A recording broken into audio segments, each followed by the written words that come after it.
Liberia is one of the poorest countries in the world. It is not in the spotlight like other areas of conflict, but it is still equally as important to be aware of the plight of the children living there. UCLU UNICEF on campus asked students if they knew anything about Liberia and its current conditions. So today we are raising awareness about malnutrition in Liberia. So our first question is, do you know where Liberia is? I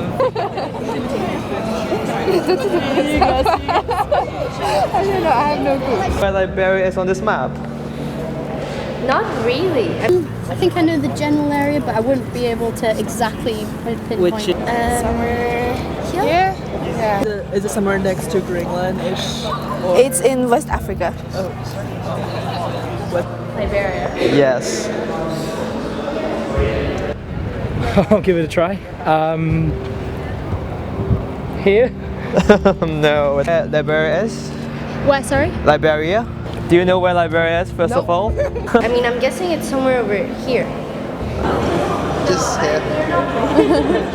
Liberia is located on the coast of West Africa. The country's political instability began in 1980, involving 2 civil wars. Millions of Liberians were displaced, hundreds of thousands were killed, and the country's economic development has stalled ever since. I don't know specifically, I know it was one of the countries that was affected by Ebola. Yeah, that's true. Yes.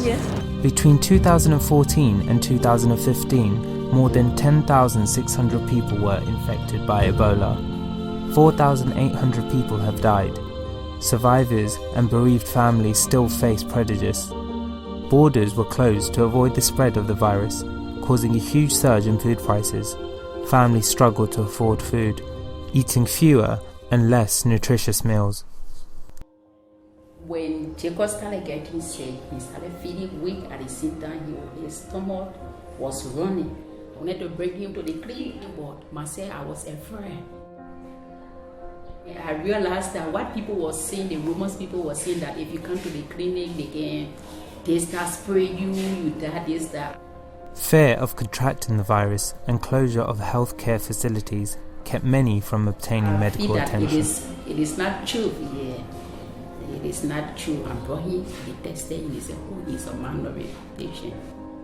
Severely malnourished children are 5 to 20 times more at risk of dying. Since the Ebola crisis, malnutrition rate has been increasing. It's got very low HDI compared to the rest of West Africa, especially in the neighboring countries, so like Ivory Coast and such. Yeah. The United Nations Development Programme, or the UNDP, published a report in 2015 showing unfavourable conditions in Liberia. The HDI is defined as the summary measure for assessing long-term progress in 3 basic dimensions of human development, including a long and healthy life, access to knowledge, and decent standard of living. Liberia was ranked 175 out of 187 countries covered in this report. It's not really in the news, so No, it's not. It's not that much. No. They do have a first female president, which is good. And she even won a Nobel Peace Prize. That's really interesting. Yeah. Ellen Johnson Sirleaf is the 24th and current president of Liberia. She's the first female head of state in Africa, and in 2016 she was listed as the 83rd most powerful woman in the world by Forbes. She was jointly awarded the Nobel Peace Prize with Leymah Gbowee and Tawakkol Karman of Yemen. These women were recognized for their non-violent struggle for the safety of women and for women's rights to full participation in peace-building work. When Sirleaf became president in 2006, she generated political will to instigate change at the highest level and committed to improving child nutrition. A rise in foreign investment led to a rise in the country's GDP, and increased resources meant Liberia could invest in basic social services. As a result, under 5 child mortality rates were dropping. Ebola, unfortunately, undermined any progress the new government had made. With Liberia's scarce resources being spent on the deadly outbreak, one of the worst side effects has been the total breakdown of medical services. treating malnutrition in children became an even greater challenge as infrastructure, resources, funding and staff were redirected towards combating transmission of Ebola and providing life-saving treatment. The already underfunded and understaffed public health system has been overwhelmed by the recent crisis and the weight of years of conflict. The national community was late in coming, and the international community in many cases were unkind because, we were sanctions, we were banned for something that we too were grappling with.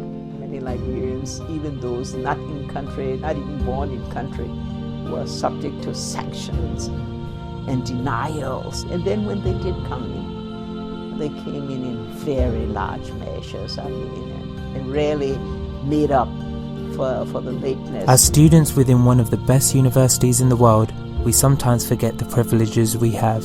To put into perspective how lucky we are, we continue to ask students around the campus about their ideas on how many children are actually affected by the conditions in Liberia. Like how many children suffer from chronic malnutrition?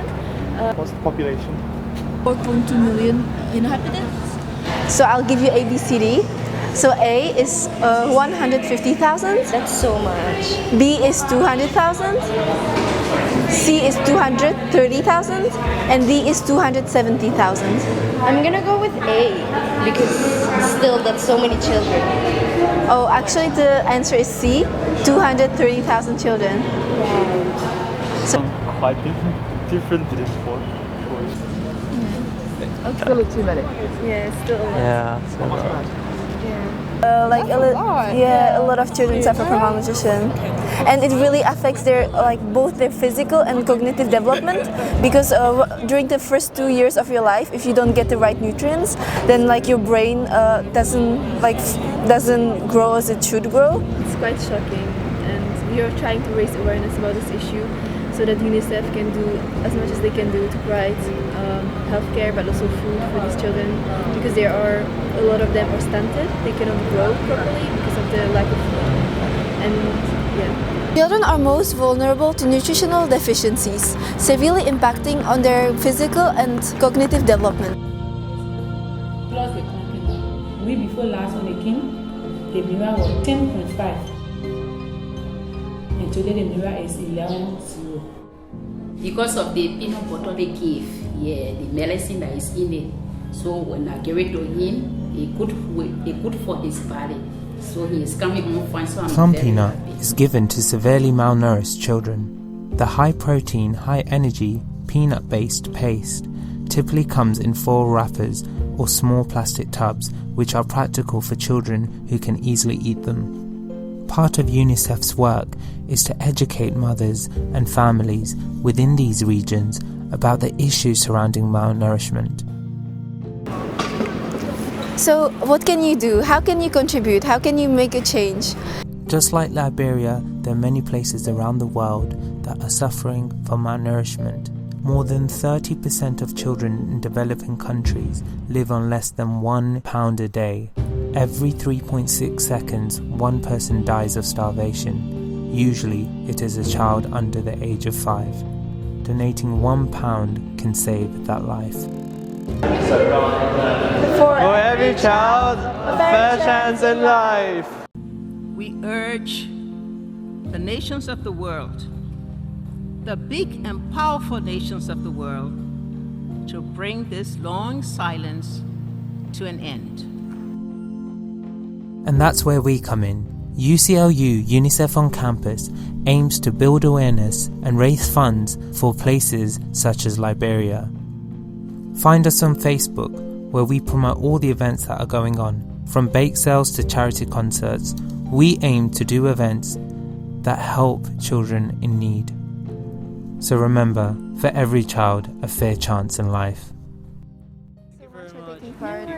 Thanks for sharing the information. Thank you.